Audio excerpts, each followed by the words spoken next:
My name's Kerry Kirwan and we're here at WMG at the University of Warwick.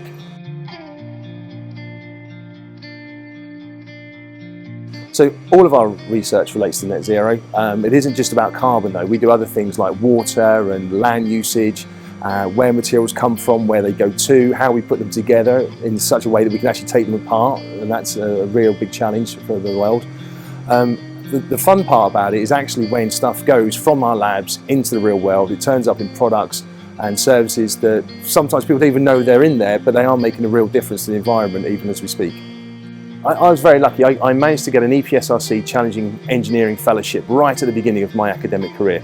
And that gave me not only money, but it also gave me a platform from which to build. And it was in sustainable materials when it wasn't as fashionable, as interesting as it is now, but you could see some real potentials. And from there, for small acorns, great things grew.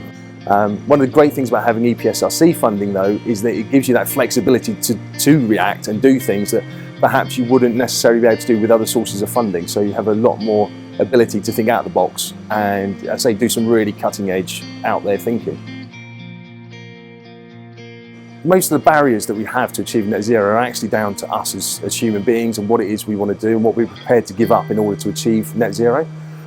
It's very hard to put the genie back into the box. Let's face it, we like going places, we're social animals, we like to eat nice things from exotic countries and things like that. That all adds to a footprint, so we need to find a way of allowing that to happen, but without detrimenting the environment at the same time. As an individual, we can all make our own decisions in terms of where we get our stuff from, how we use it, what services we employ, and if we start building an environmental sort of consideration into those decision-making processes, particularly with younger generations as well, that's where the real future lies, then maybe and hopefully we will see a real change affecting over the next few years.